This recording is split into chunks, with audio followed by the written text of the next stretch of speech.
Olá pessoal, tudo bem? Para quem não me conhece, meu nome é José, sou doutorando, estou em fase final de doutorado na Universidade de São Paulo, na USP. Meu projeto é sobre o Instituto Nacional do Mate e é sobre ele que eu quero falar com vocês nessa palestra. Mais uma vez eu quero agradecer a Daiane por ter me convidado. Ano passado eu já tinha participado, falado a respeito da economia ervateira, desde as origens, fazendo um panorama, criando uma historinha a respeito do assunto para contextualizar a história da erva mate e assim por diante. Dessa vez eu quero me dedicar no que eu fiz na minha pesquisa, que é estudar o Instituto Nacional do Mate. Então eu quero falar sobre ele com vocês, quero expor algumas coisas e mostrar o porquê que o Instituto foi criado e também o porquê dele ter sido extinto depois, que motivos levaram a falha do Instituto em criar alternativas e criar um caminho que fizesse com que a economia ervateira se desenvolvesse. Então, meu tema da apresentação, meu tema da palestra é o Instituto Nacional do Mate.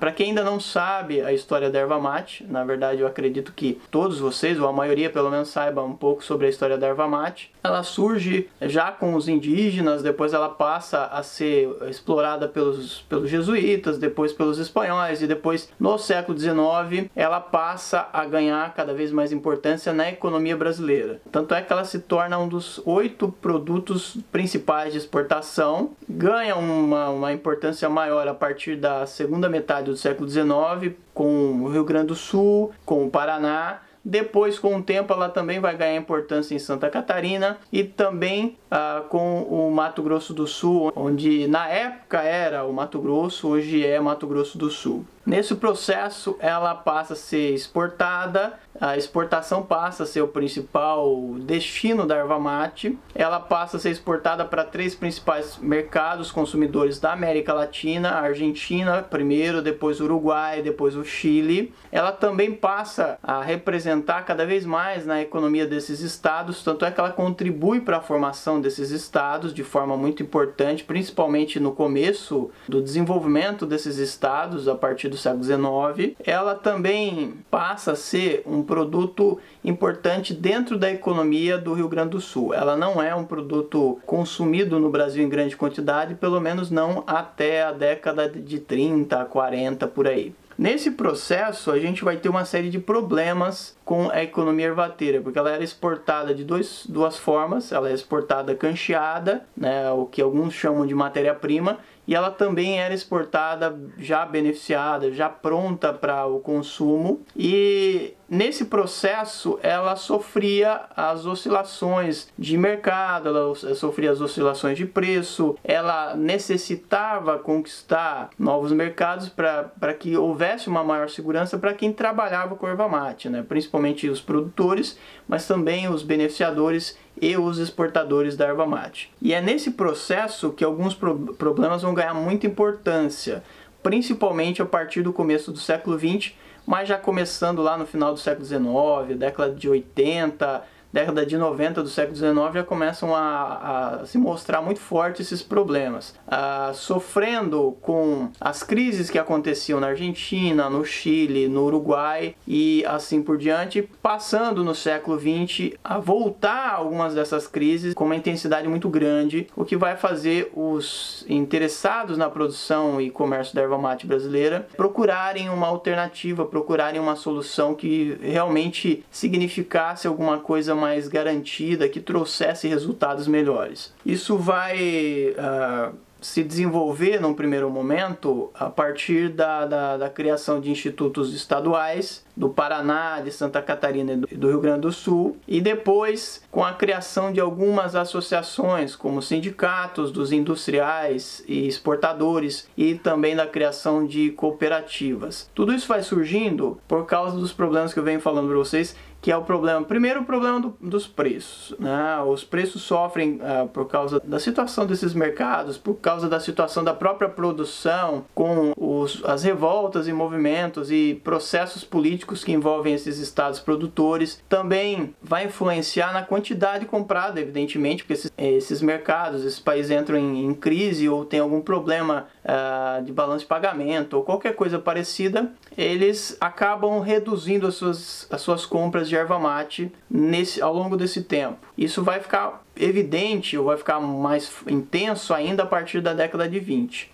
Até esse momento, até a década de 20, a erva mate via crescendo as exportações em grande quantidade, o que acabava de alguma forma compensando as oscilações dos preços em muitos momentos, nem todos, mas em alguns momentos o aumento nas vendas acabava compensando as perdas no preço da erva mate. Só que isso vai ter um limite, né? E o limite vai ser mais ou menos 1927, 28. A partir daí é que os ervateiros brasileiros vão começar a sentir os efeitos de algumas coisas que vinham acontecendo. Primeiro, a questão dos preços, a oscilação nas compras, que a partir daí vão passar a se reduzir, e vão passar a se reduzir primeiro por uma questão muito básica, que é uma coisa que os argentinos vão começar a fazer, que é a substituição de importações da erva mate. Porque os argentinos passam cada vez mais a produzir, a partir do começo do século XX, eles produzem na região de Misiones, e nessa região, com o tempo, vão surgindo cada vez mais ervais. E esses ervais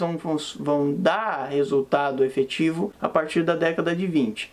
Nesse momento, a produção argentina já ganha um destaque muito grande, e a partir daí eles começam a reduzir as compras, primeiro reduzindo as compras de beneficiada, porque já que eles produzem e eles têm uma indústria que cresce no seu próprio país, eles passam a comprar cada vez mais erva mate beneficiada. Depois, eles também passam a reduzir a compra de cancheada, a compra de matéria-prima, como a gente poderia chamar. Isso tudo vai fazendo, como eu disse para vocês, os interessados procurarem solução. Primeiro os institutos estaduais, depois nas associações de classe, no caso dos beneficiadores e exportadores com o sindicato, no caso dos produtores para tentar se defender dos intermediários e do pessoal que pagava muito pouco para eles, eles passam também a criar uma rede de cooperativas que já se torna muito importante a partir da década de 30. Na década de 30, e aí entra o meu tema de pesquisa, surge cada vez mais forte as discussões em torno da criação de um órgão mais geral, de um órgão mais abrangente, que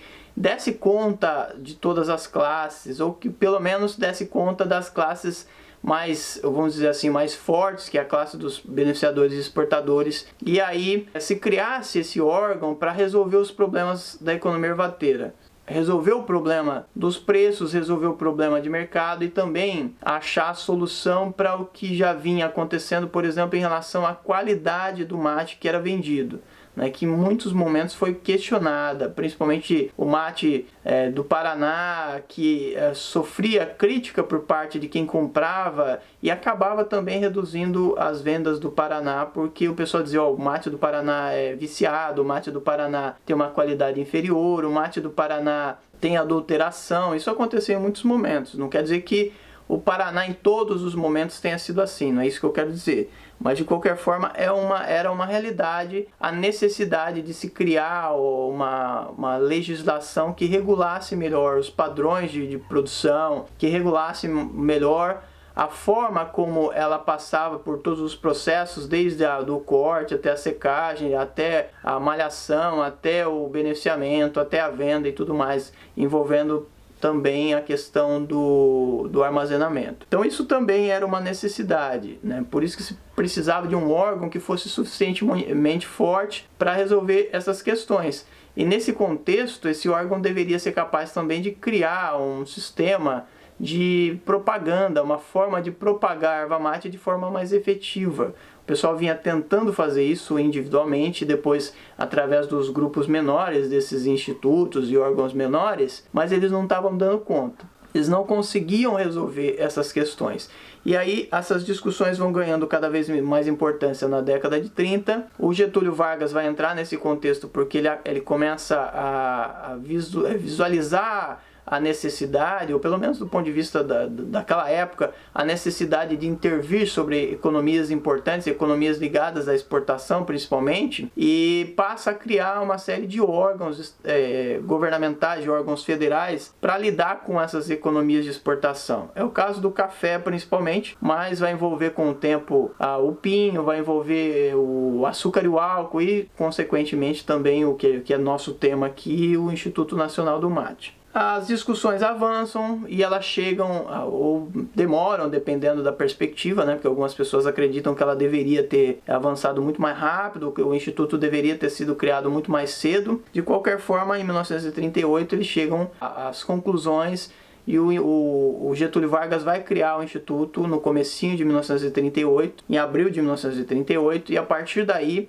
o Instituto ganha uma série de missões, né, ou de funções relacionadas à economia ervateira. As grandes missões que o Instituto vai conseguir nesse processo, ou vão ser colocadas sobre os dirigentes do Instituto, são basicamente o seguinte. Eu vou ler para vocês porque eu anotei aqui, fica mais fácil de eu lembrar e enfim. A primeira delas é que o Instituto procurou manter um regime de cotas e um sistema de preços mínimos, né, aí no sentido de controlar a superprodução, que era uma realidade na economia ervateira, estava se produzindo mais do que tinha mercado, e ao mesmo tempo criar um sistema de preços mínimos, tanto para a produção, quanto para o pessoal que comprava, quanto também para o pessoal que vendia a erva mate. Isso com o objetivo de controlar os grandes problemas de uma forma mais centralizada, de uma forma mais impositiva, criando preços para todos os estados, criando esse sistema de cotas de produção para que se limitasse a produção a determinados níveis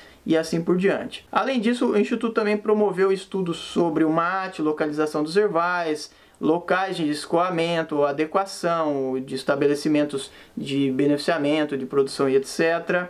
As formas de aproveitamento do mate, com o tempo vão ganhando algumas alternativas que não terão tanto sucesso, como a gente já vai falar. O Instituto também procurou criar, na verdade ele criou e ampliou a legislação de padronização, que eu falei para vocês sobre a qualidade do mate, sobre o produto que era produzido, era embalado, era armazenado e transportado. Também procurou agir diretamente mantendo contatos e negociações com os interessados ou indiretamente pela via diplomática, no caso da participação em reuniões com os interessados do Brasil, os interessados no exterior e assim por diante. Criou também agências em estados que ele considerava estratégico, no Brasil, no caso, para a expansão do consumo do mate no Brasil. Criou também o que eles chamaram de lojas do mate, que eram espaços de experimentação, de propaganda do mate nos estados que eles achavam importantes e também no exterior. Só que no caso do exterior, isso só chegou até os Estados Unidos, que a gente já vai comentar também.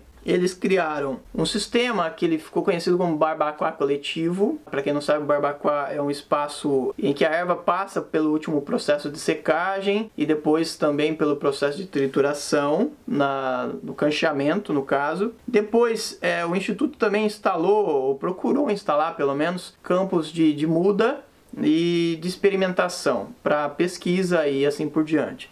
Instalou também um armazém. Na verdade, existia um projeto de criação de uma rede de armazéns por parte do Instituto, que não deu muito certo, e a gente já vai falar sobre isso. E comprou também um outro armazém que depois seria vendido pela companhia Mate Laranjeira. Bom, esses são os projetos do Instituto, né? Isso é o que o Instituto fez ou tentou fazer ao longo do tempo. A grande questão que eu me coloquei na minha pesquisa era: isso tudo funcionou? Isso tudo deu certo? Como é que deu certo? Que resultado teve isso? Como é que isso contribuiu ou não para o desenvolvimento da economia ervateira? E aí começam a aparecer desde a origem do Instituto os problemas que vão limitar a sua ação, que vão fazer com que o Instituto fique cada vez mais imóvel ou inofensivo, como às vezes eu prefiro dizer. O primeiro desses problemas é a questão do orçamento limitado, né? O Instituto ele tinha apenas uma fonte de receita, que era chamada de taxa de propaganda, que era cobrada tanto do mercado interno quanto do mercado externo. Essa era a única fonte de receita que o Instituto tinha. O Instituto não tinha nenhuma assistência externa, ele não tinha assistência do governo. Na verdade, em raros momentos isso aconteceu. E mesmo em alguns momentos em que houve uma promessa por parte do governo federal de ajudar o Instituto, por exemplo, isso acabou não se efetivando, né? Como é o caso do chamado Plano SALT, né? Para quem não sabe, lá do final da década de 40 e começo da década de 50, que houve uma promessa de liberar recursos para o Instituto e para as cooperativas também, mas acabou não dando resultado, e aí o Instituto ficou sem essa ajuda do governo federal. Esse foi um dos raros momentos em que o governo federal se propôs a fazer isso, ou pelo menos chegou a aprovar alguma coisa que depois o recurso acabou não sendo liberado. Em outros momentos havia uma discussão entre os deputados dos estados rebateiros, mas essa discussão acabava também não resultando em nada, ou quase nada pelo menos. E nesse contexto, a gente tem os altos gastos do Instituto, principalmente com o pessoal, né, a manutenção burocrática do Instituto, que era muito grande. Muita gente criticava isso, muitas pessoas importantes criticavam esses gastos do Instituto com o pessoal, que deveriam ser limitados num primeiro momento, mas acabavam extrapolando os limites e chegando a corroer os recursos que deveriam ser usados para outros fins, como por exemplo a propaganda, que deveriam ser usados também para o amparo à produção e também para o amparo à indústria de beneficiamento e também outros tipos de indústria que vão surgindo com o tempo, ou pelo menos as ideias que vão surgindo com o tempo. Além disso, o Instituto também tem uma estrutura e uma organização que não se adequam às mudanças que vão sendo necessárias, né? Algumas mudanças que vão ocorrendo na economia nacional, na economia dos países que compram, ou de outros países que se pretendia conquistar para vender erva mate. O Instituto não se adequa. As últimas grandes mudanças estruturais no Instituto acontecem já em 1946. Depois disso, até 1967, não existe grande mudança na estrutura, na composição, na forma do Instituto agir, na legislação do Instituto. Então tudo isso passa a ficar obsoleto com o tempo, né? Nos últimos anos do Instituto isso é muito presente nas falas do pessoal a respeito do Instituto. Que o Instituto está atrasado, está parado no tempo e a sua estrutura está antiquada, está inadequada e não consegue dar conta do que vinha acontecendo, das mudanças que vinham sendo feitas. Além disso, tudo isso, na verdade, né, acaba reduzindo a eficácia da ação do Instituto, das medidas adotadas pelo Instituto. E é isso que eu quero dizer agora, por último, com vocês, que é a questão do que o Instituto não conseguiu fazer. Então, basicamente, o Instituto não conseguiu controlar efetivamente os preços e a produção. No primeiro momento, isso acontece relativamente, o Instituto consegue controlar de alguma forma o que é produzido, consegue controlar de alguma forma os preços, mas isso é muito criticado principalmente pelo movimento cooperativista, pela forma como o Instituto faz, que é se associando aos industriais exportadores na época, e isso acaba gerando uma série de críticas, inclusive reclamações diretas ao governo federal contra o Instituto pela ação, a forma como o Instituto agia, e acaba engessando o Instituto de alguma forma também, porque a partir daí o Instituto se separa dessa associação, que eram comissões formadas pelos industriais e os exportadores, e a partir daí o Instituto passa a ficar cada vez mais distante desse ideal de controle da produção e dos preços, né, no caso. A produção nunca foi muito bem conhecida pelo Instituto, na verdade, né? Se a gente for olhar a história do Instituto, quem tiver mais oportunidade de ler a respeito do Instituto vai perceber que o Instituto nunca conseguiu de verdade conhecer a produção realmente, né? O Instituto, por exemplo, chegava ao ponto de somar as vendas no mercado interno e as vendas no mercado externo e considerar isso como produção. Em raros momentos o Instituto tinha alguma ideia do que acontecia, às vezes tinha ideia só quando já tinha um problema instalado, uma crise instalada em alguma parte desse processo. O Instituto também não conseguiu amparar os produtores e os industriais. Eu acho que isso é uma coisa muito importante da gente notar, né? Porque o Instituto tentou criar o projeto dos barbacoás coletivos, não deu muito certo. O Instituto tentou criar uma rede de produção de mudas e instituições de pesquisa a respeito da erva mate, não deu muito certo, até pela falta de recursos. O Instituto também não conseguiu amparar os produtores no sentido de ajudar no financiamento da produção, que é uma coisa muito importante quando a gente tem oscilações muito fortes nos preços,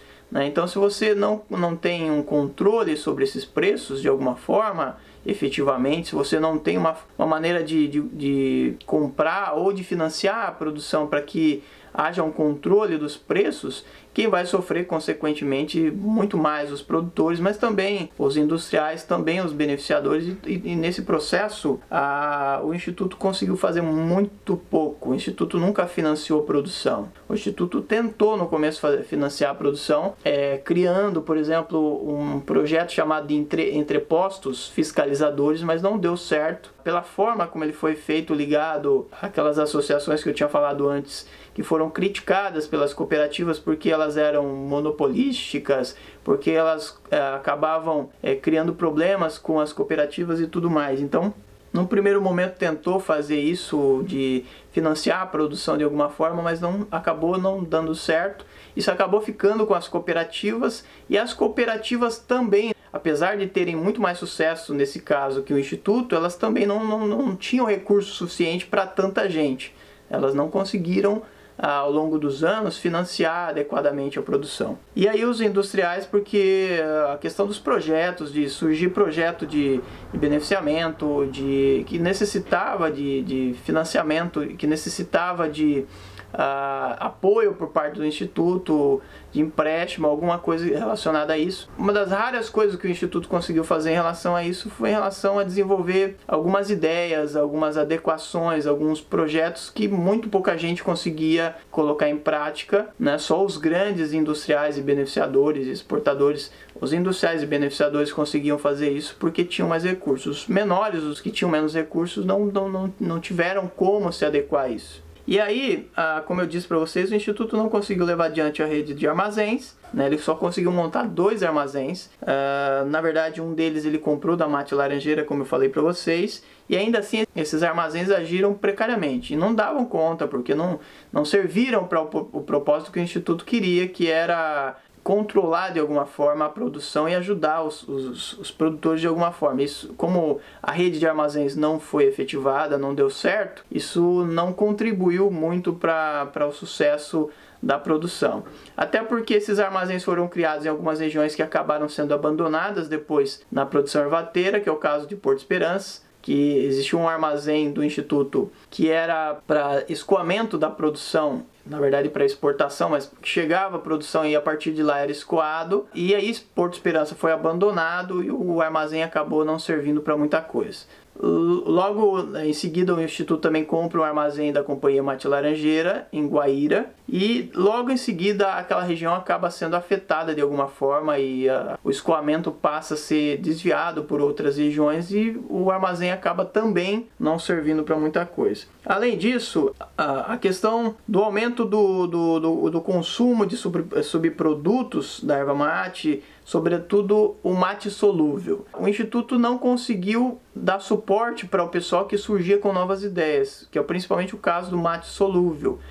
Para quem conhece o mate deve saber o que eu estou falando, mas basicamente é um chá solúvel de mate, né? E no caso ele foi desenvolvido na década de 50 principalmente, e no final dessa década de 50 ele já estava pronto para ser industrializado no Brasil, de alguma forma pelo menos, né? E aí o Instituto não conseguiu apoiar essas pessoas, fosse através da questão do financiamento, fosse através da questão da própria propaganda desse produto, né? O Instituto não conseguiu dar suporte para esse pessoal. Além disso, também o Instituto não conseguiu aumentar uma coisa que era básica, que era o consumo em geral, tanto no exterior, quanto no mercado interno, quanto nos novos mercados, né? Aí é que está um ponto principal da minha tese, que é mostrar que o Instituto não deu conta, por exemplo, de conservar os mercados que já existiam. Aí, como eu falei para vocês, a Argentina via diminuindo as compras de canchada do Brasil. O Instituto, de alguma forma, procurou resolver esse problema, entrando em acordos, principalmente através da via diplomática, através de tratados que o Brasil fazia com a Argentina, mas com o tempo a produção argentina já era suficiente e os argentinos não quiseram mais comprar do Brasil. Até que em 1965, como a gente já sabe, os argentinos param de comprar erva mate do Brasil. E aí isso vai ter um impacto muito grande sobre a produção do Mato Grosso, de Santa Catarina, do Paraná e principalmente sobre a existência do Instituto, que passa a ser cada vez mais questionada. Além disso, também o Uruguai e o Chile, que deveriam compensar essa perda do mercado argentino, não compensam. No caso do Uruguai, tem uma rixa entre aqueles que importavam a erva beneficiada e aqueles que queriam importar a erva cancheada para industrializar lá no Uruguai. E essa rixa vai levar a uma redução drástica nas compras de erva mate. Não só isso, mas também as questões internas do Uruguai, as crises pelas quais o Uruguai passa. Tudo isso vai levando a uma redução drástica nas compras de erva mate brasileira, que o Instituto não conseguiu resolver. Se o Instituto achasse uma forma de manter, por exemplo, a venda de cancheada para o Uruguai, talvez o Uruguai tivesse continuado a comprar, talvez não no mesmo nível, mas num nível próximo ao que vinha comprando antes, né? Porque a cancheada era mais barata, evidentemente, então o Uruguai talvez conseguisse manter essas compras e o Brasil não perderia tanto, pelo menos por um tempo. O Brasil continuaria vendendo cancheada e depois talvez vendesse mais beneficiada futuramente, quando a economia do Uruguai se recuperasse, por exemplo. O Chile, não houve grandes alterações ao longo do tempo. Na verdade, o Chile não teve grandes mudanças no seu quadro. Houve sempre uma oscilação muito forte nos volumes comprados, que isso já existia antes e continua existindo no tempo de vida do Instituto, ou seja, o Instituto não conseguiu também conquistar o mercado chileno, né? O Chile já tinha, a gente sabe disso, uma população muito maior que o Uruguai e ainda assim consumia muito menos que o Uruguai, e que potencialmente poderia ter sido aumentado esse mercado chileno e não aumentou, porque o Instituto não tinha recursos, por exemplo, para fazer propaganda ou para contribuir com propagandas que eram feitas pelos interessados lá no mercado chileno.